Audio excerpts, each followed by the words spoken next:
I was almost a school shooter. In 1996, Denver, Colorado, as a student in North High, in a moment of pain and anger, I almost committed a terrible atrocity. Growing up, I learned early on there was a strange comfort and calmness in darkness. I was always the new kid. My family was very violent and aggressive, drug-addicted parents. We were moving from place to place a lot, went to 30 or 40 different schools, always seemed to be going to a new school every other week. You woke up at 4 o'clock in the morning by some cops to run across the country to get away from them and then end up at a school I'd only be at for a couple weeks and then have to do it all again a couple days later. Was the perpetual new kid. And since I also had such an unstable household, I wasn't helped by the fact that I smelled really bad because I never had a shower or didn't really have any clean clothes, so I never really had any, all my clothes were dirty and torn. I had a weight problem. I was smart. I liked comic books at a time when kids didn't really like people who liked comic books that much. So every time I went to a new school, I was in a whole new set of bullies. They'd do things like walk up to me and shoot me with a harpoon like I was a whale, or dump food on my head because they said I was too fat. But the bullying wasn't just at home, or wasn't just at school. It happened at home a lot too. I was told I was worthless by just about everybody in my life. And when you're told you're worthless enough, you will believe it. Then you're going to do everything you can to make everybody else agree with it too. And so I did. I wrapped that darkness around me like a blanket and used it as a shield. It would keep the few that would agree with me close, but it kept everybody else away. I always had heard in life that there was good people and bad people. I must be one of the bad people, so I guess I would have to just do what I was supposed to do. So I got really aggressive.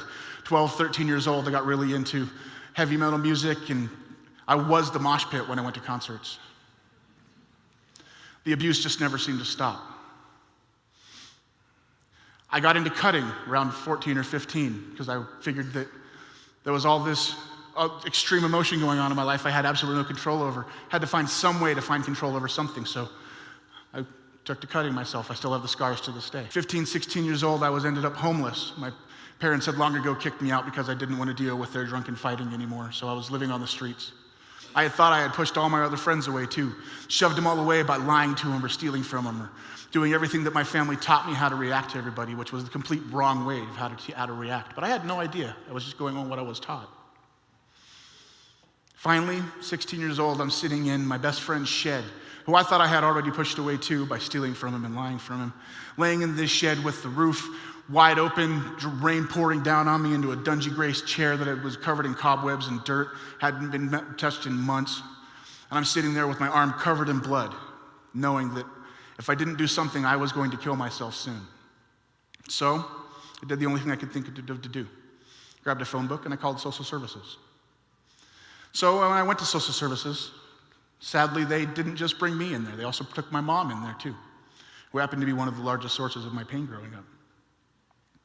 And since she had spent her entire life running from place to place and dealing with social workers and police officers, she knew exactly what to say to get me to get them to believe that I was just making it all up. It was all just an act. I was just doing it for attention. And then they sent me home with her.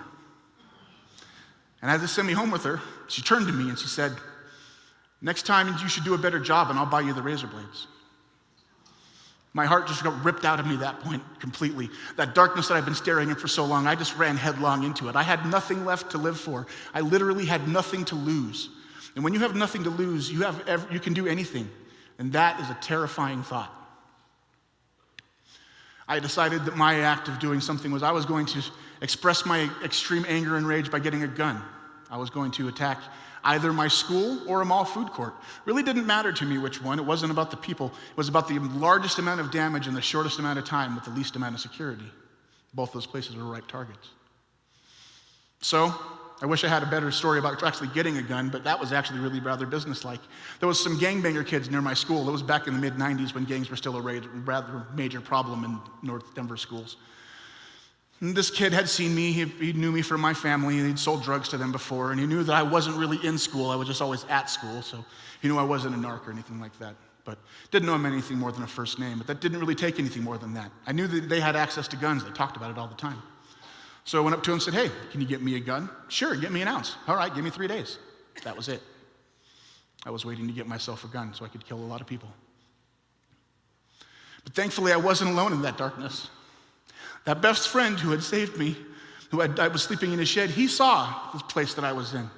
Even though I had stolen from him and lied to him and taken his belongings and ruined it all, he didn't care. he still brought me in and showed me acts of kindness. Just simple acts. It wasn't the kind of overbearing kindness where they come to you and they say, is there anything I can do to you? Is there a program I can get you in? Is there something I can do to make you better? How can I help you?